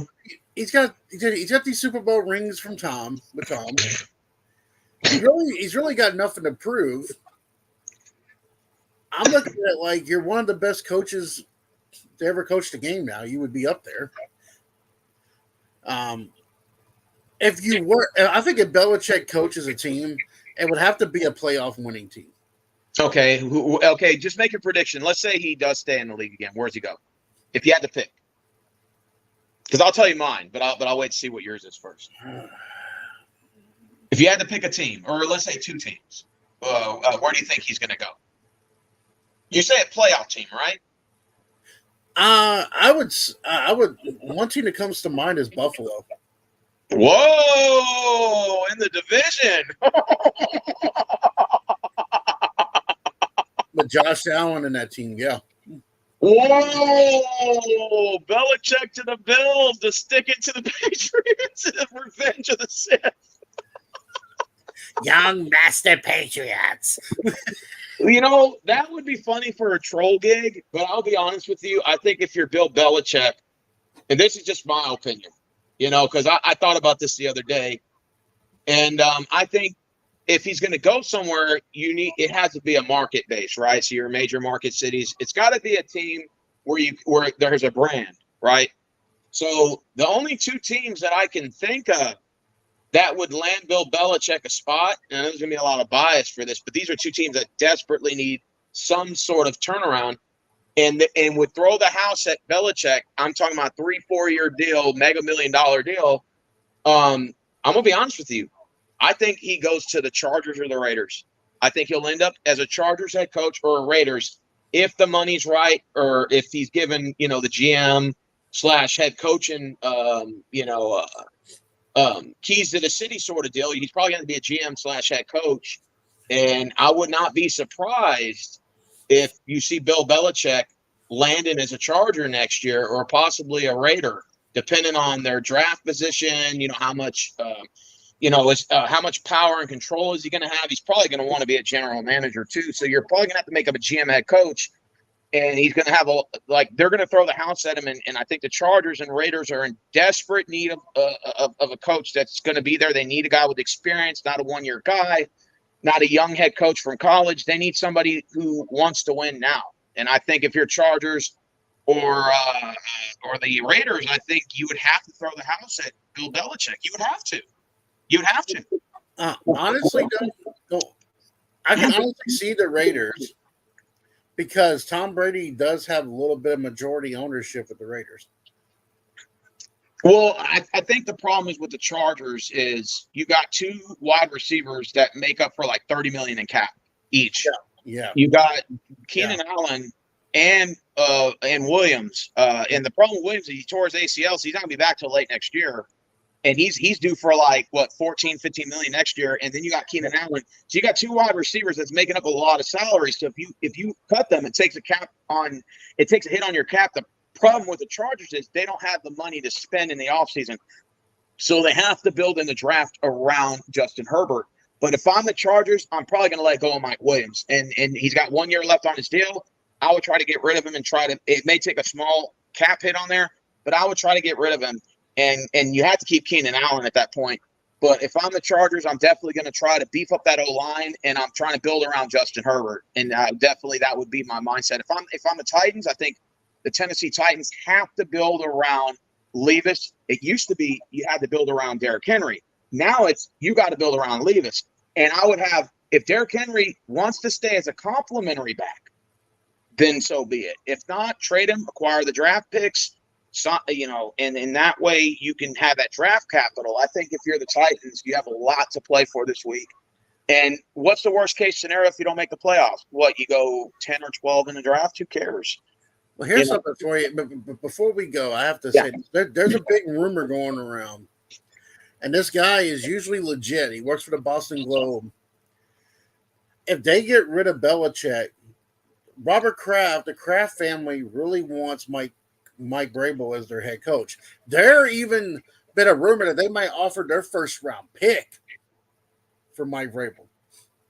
Who is this? The Patriots? Yeah, the Patriots are coming. And I'm sitting there thinking, some people are like, they should do that. They should do that. I'm like, no. And then what? Y'all bring in Bill Belichick? Do a trade? Oh no! I don't want the lady from Goonies. Yeah. I'm like, no, but I don't think Vrabel's going anywhere. I mean, they can offer all the house they want. And I don't see that happening. No, I don't think so. I think if you're the Tennessee Titans, you got your was Will Levis was he drafted this year, right? Yeah, second round. Oh, okay. I think in that case, how many years Vrabel's got left? Vrabel just signed a contract extension last year, so he's got about 4 to 5 years, maybe. Okay, and you got Will Levis going in year 2. You got your head coach and your quarterback. You keep him, and with that case, you have a franchise quarterback now. I think in Tennessee, I'm building all around it now. I'm loading up on receivers in the draft. I'm loading up on offensive linemen. I'm loading up on defensive backs. I'm loading up on every position. You don't even need a running back, really. Like, running back's not even your real focus. I just think you got to put receivers in position to help Levis, and I think that he's a phenomenal quarterback. Now you're talking about deep throws in the backfield versus in the past, the Titans used to have just the Ryan Tannehills and the Jake Lockers and the Massenberg, or what was his name? Something Berg or something. Oh, yeah, Mettenberger. Mettenberger and the White, something White. And Marcus Mariota. Yeah, and you had all these quarterbacks that were just check down, game managing, Davis Mill types. Now you got an actual quarterback that's young, has an arm, has pocket awareness, reads defense as well, and can win in clutch. This win against Miami said a lot about that kid. And I honestly believe that the Titans got a franchise quarterback. I believe too. And I think now if you're Tennessee, you build around it. And I think you have nothing to lose. There's no reason to tank. There's no reason to tank the rest of the way.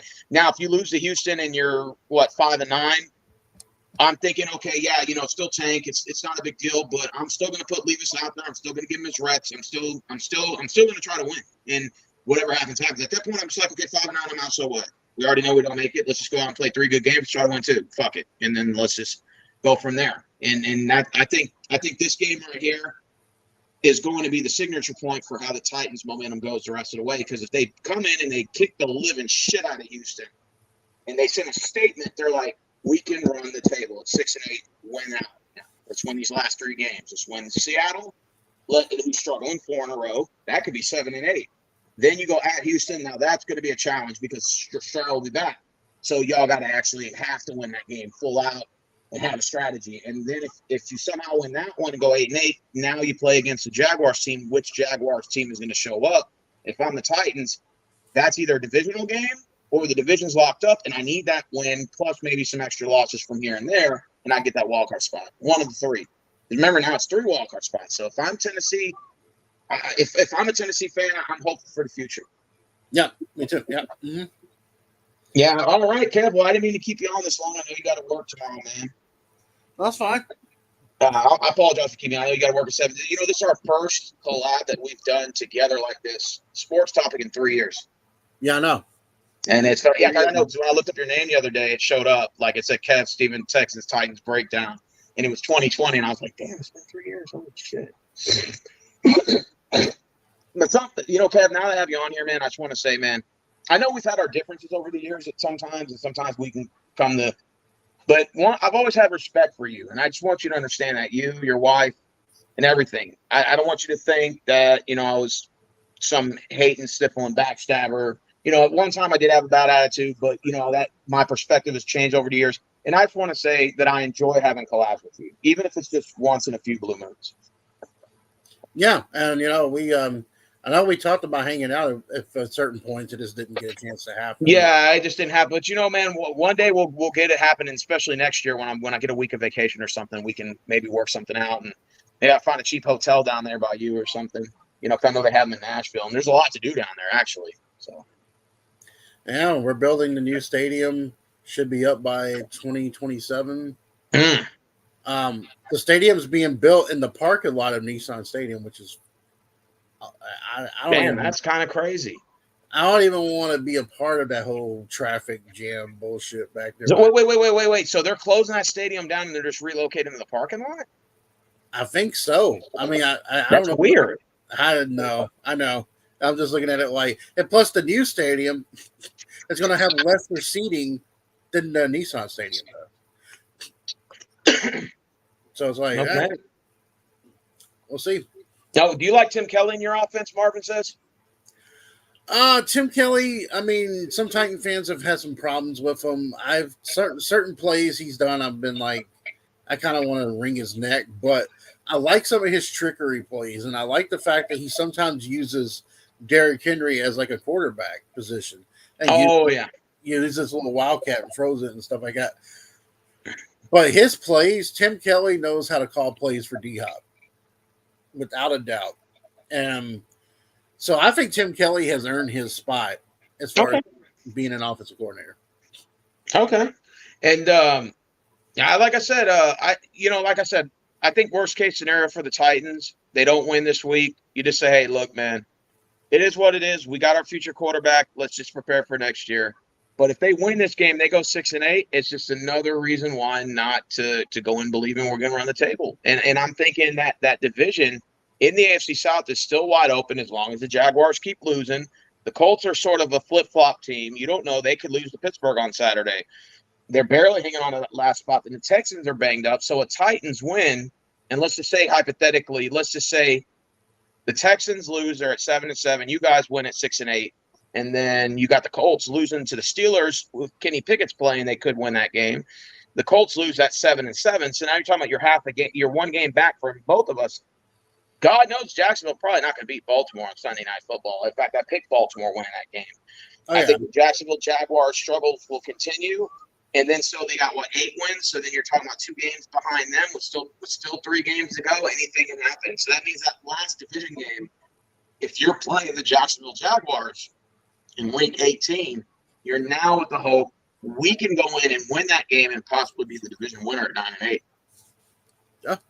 Anything's possible. And like I said, there are so many trap games this year, so many of them, that we do not know who is any games pop. We've lost 2 trap games this year already and 1 last week. So we've lost 2 trap games. Dallas knows about that because they lost at Arizona. No one saw that coming.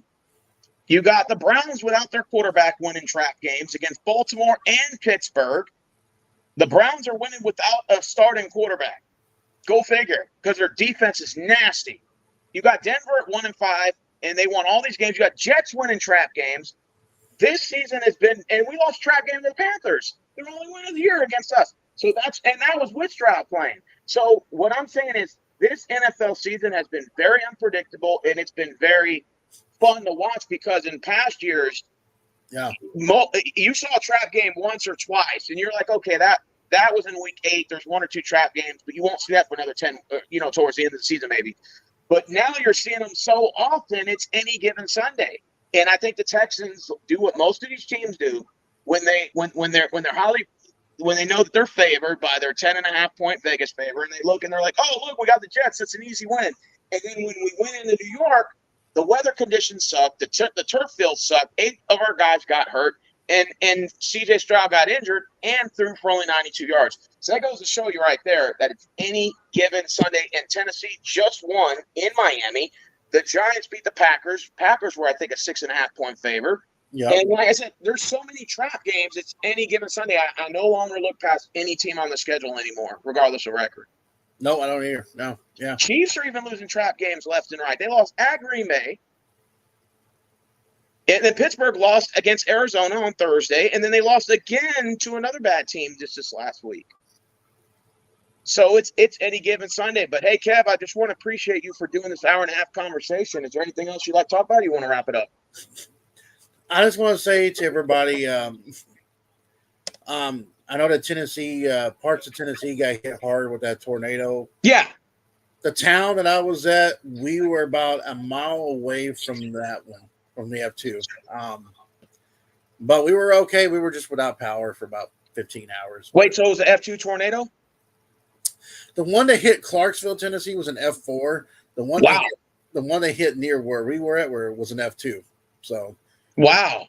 Did a lot of people die from that? Because usually when tornadoes hit, there's a lot of casualties. There was surprisingly, we only lost 3 people. Okay.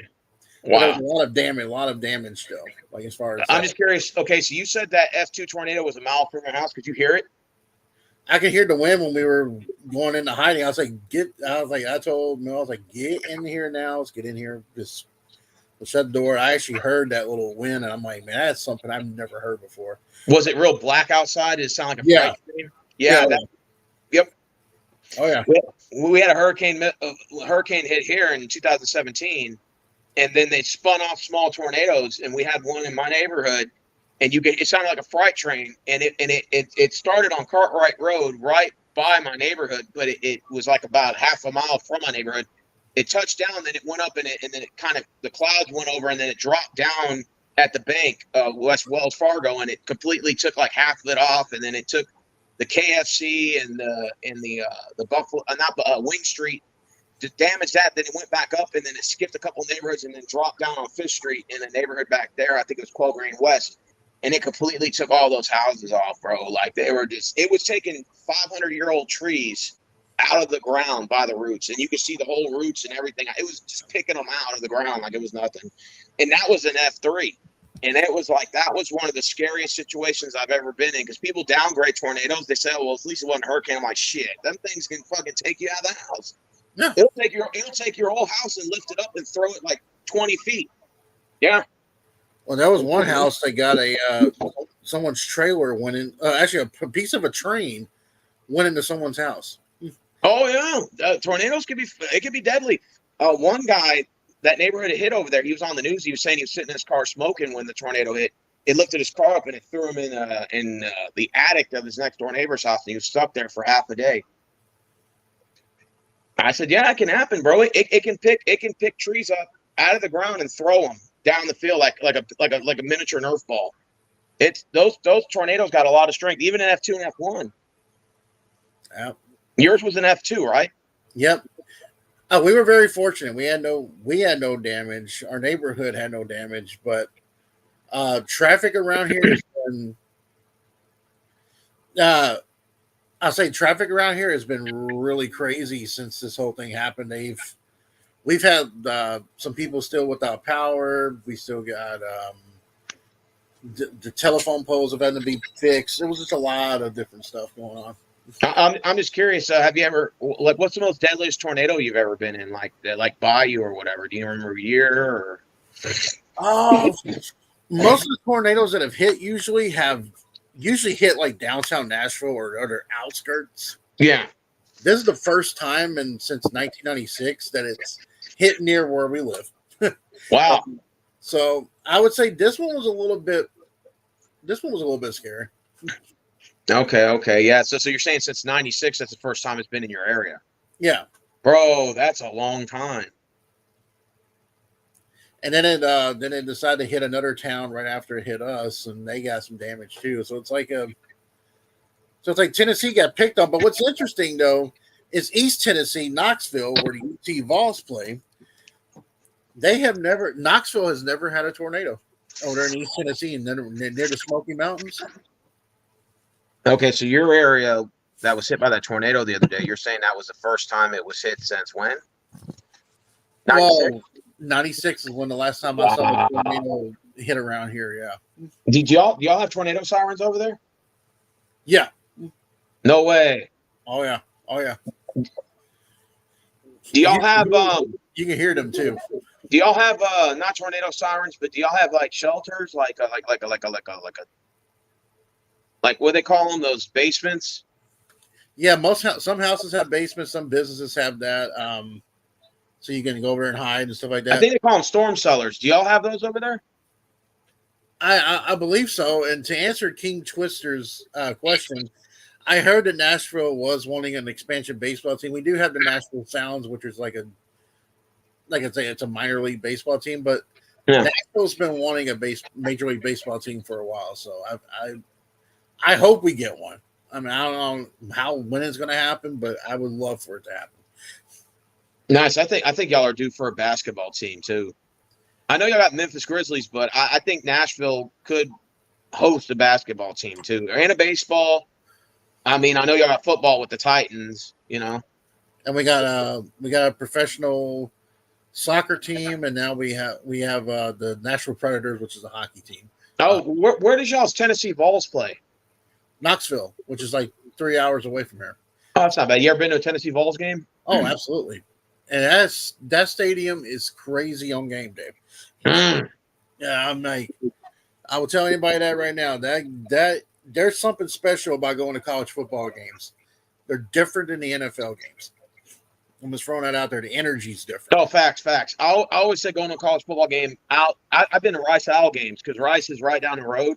Yeah. So I've been to a couple of Rice games, and nothing is better than going to a college football game. I don't care what anyone says. It's 30 times better than an NFL game. And it's more exciting. It's more exciting in the crowd. It's like you feel the energy from not only the marching bands, but you feel energy from the students there. You just feel it's insane. I mean, that's just. I tell anybody, if you have a chance to go to a college football game, go. Do it. Do it. Do it. There's Facts. nothing better. Nothing better.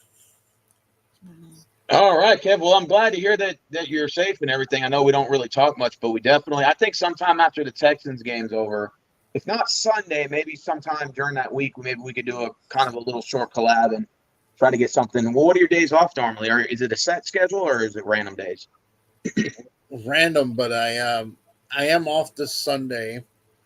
And since it's the week before Christmas, I'm usually kind of booked up for like days. I know on your channel you don't really do videos anymore. You're mainly on TikTok.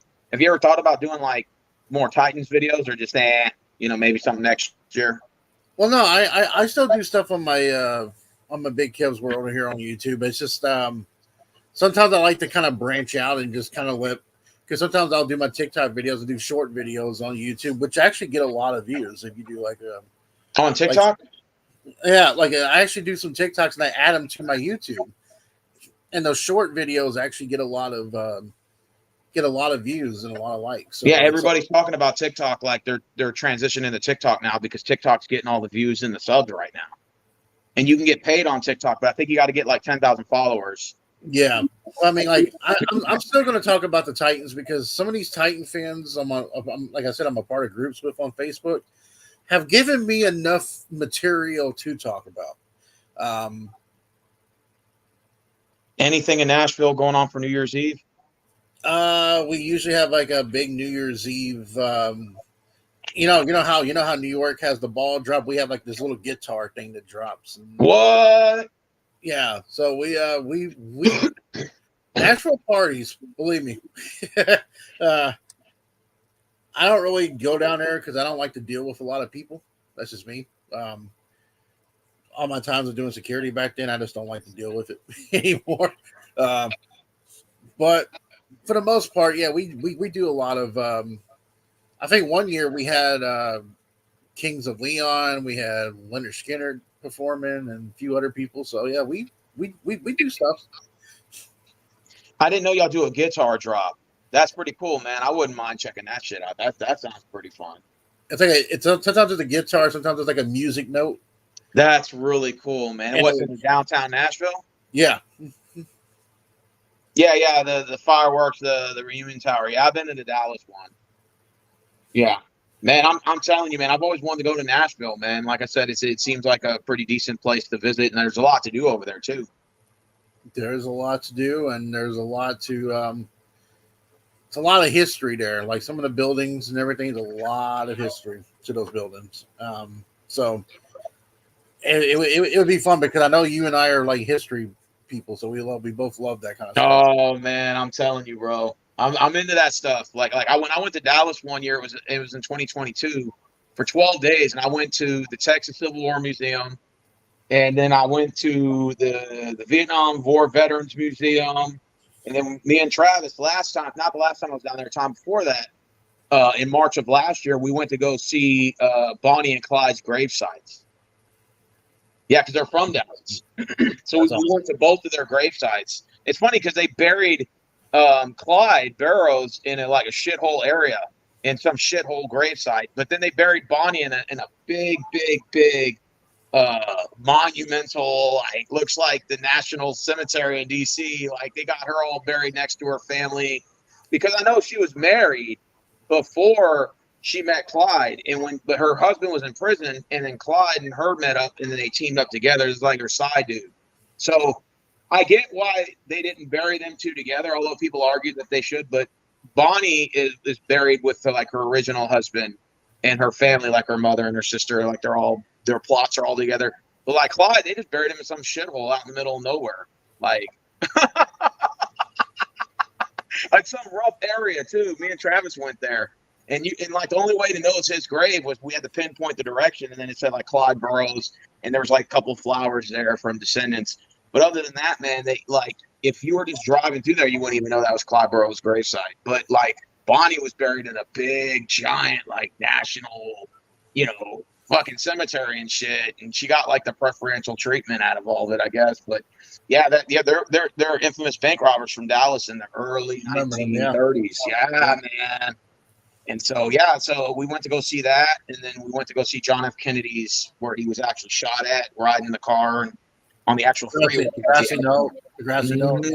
Yeah, and we went to Reunion Tower. We done a lot of things, man, when I've been down there. But like I said, I plan on going down there again, maybe sometime in February or something, March, when it's a little warmer. But anyways, man, Kev, an hour and 46 minutes, man. Again, I know you work at 7 a.m. tomorrow, so I'm not trying to hold you up. Is Tennessee on Central Time or Eastern? If you go to East Tennessee, they are on the Eastern time zone. But if you go to Middle Tennessee, where I'm at, it's Central. Hey, do they have a spot in Tennessee where the Eastern and Central border there? And like if you step over it, the time will change fast. And if you step back over, it'll change I think on your phone? If you get closer to like the Knoxville area, it will do that. Oh, that's cool. So like you could drive 2 blocks down, it'll say the time, it'll go up to 10:30, and then you'll drive 2 blocks back, it'll say 9:30. Yeah. Bro, that shit's awesome, man. I like stuff like that because there's a border in Texas where you can go to where it borders with New Mexico and Colorado and Oklahoma. It's like a tiny part, and people go there to visit it. It's the same thing when you go to Arizona and you go to the northern part. There's like a little like part where California, Nevada, Colorado, and I think Arizona all meet up. They intertwine, and it's like a little piece, and it's like a little historical thing. Well, we have that in Texas too, but it's like way up north in the Panhandle area. So I was thinking maybe one day I can go visit that. Yeah, there's parts of there's a town called Chattanooga. There's a part of Chattanooga that if you go around there, you'll actually pass up Georgia and then go right back into Chattanooga again. No shit. Yeah. So if you're in Chattanooga, you travel south down here in Georgia, and if you keep going, it goes back to what? So Chattanooga goes into Georgia and then into Tennessee. Yeah, it's like the mountain thing. So yeah. Oh, dude, that's dope. Oh, so it probably curves around. So like you're probably in Chattanooga, and then as you're riding down a certain road, it'll curve back up, right? Yeah. Back. Yeah. Okay, got you. That's cool, man. So you get to be a little bit of Georgia for like a few minutes, and then back. Have you ever been to the Battle of Chattanooga, like the actual battleground? For a field trip back in the day. Man, that sounds dope, man. I know Nashville got a couple battlegrounds too that I want to go see up there. Yeah, there's one in a town called Murfreesboro. They have Murfreesboro, the Battle of Murfreesboro. Mm-hmm. That's pretty cool, man. Yeah, have you been to that one? Yes. Nice. Do they give like a detour and all that? Like you can tour around the place? They give you like a little detour guide or something? You can do that, or you can just tour it yourself. Sometimes I just kind of drove around and nice looked at the scenery myself. So yeah. Well, shit. All right, Kev. Well, we're going on an hour and 50 minutes. You want to go ahead and wrap this up or what? Yes, sir. Okay, yeah. So that way you get some sleep. Hey, so when's it? We're gonna put this on my channel, but if you want to cop, URL and put it on yours, you can do that too. But it takes I'll do about a that. day for it to process, though, because usually when Prodigal Hill and me do it on his channel, it takes about a day for me to be able to download it. So yeah, you might not It be able to probably download will take it. me that long too. Yeah, probably. Okay, Kev. All right. Well, hey guys, if you want to sub this channel, I put it at the bottom. I know he doesn't make videos often, but is there any other social media you want to share, like your TikTok or anything? TikTok's Big Kev's World. Same thing. Same thing, same as the title. Okay. Yeah. Honestly, there's really not. I was fiddling around on Twitter, but I don't do Twitter much anymore because now I do what posting does. I like to piss off some people, so they'll And troll around. Yeah. block it. Yeah. But for the most part, though, I will be on here and I will be doing some more Titan videos because there's some stuff that I definitely got to talk about. And best believe if the Titans win this game, it'll probably encourage you to do a game against the Seahawks. And then if they keep winning out, it's just going to put that fire. And if you want somebody to collab with you, I mean, I don't have to be a Titans fan to talk Titans football with you. I go on Bears channel with Judah. We talk Bears football. I go on LA Originals channel. We've talked Chargers football. I'm not I guess you would call me a jack of all trades. I'm a football fan at the end of the day. So if you want me to talk Bears football or Titans football, I'll do it. If we want, I got buddies of mine that put me on the stream. They're Niners fans. We'll talk Niners football, and I'll ask them questions predicated towards their team, and stuff like that. So if you want to do, we can do a Titans discussion against the Seahawks next week, or talk about this game and then go from there. All right, man. I appreciate you having me on. Appreciate everybody. Okay, y'all like and sub the channel. I appreciate it if you do. Yeah, and Kev will put more content on his YouTube, but you can always follow him on TikTok too at Big Kev's World, just like you see it on there, right? Yep. Okay, and I'll put his link at the bottom, guys, so you guys can check out his content from there. We've done an hour and 51 minutes, so we've pretty much entertained you guys. We talked football for 2 hours on here. Mm-hmm. So go ahead and subscribe to Big Kev. Subscribe to my channel. I'm going to go ahead and head out of here, too, because I got to charge my phone. I got to take a monster shit anyway. I've been holding it in. And in the words of Prodigal Hill, like, comment, do the shit that YouTube tells us to do. Until next time, we're out.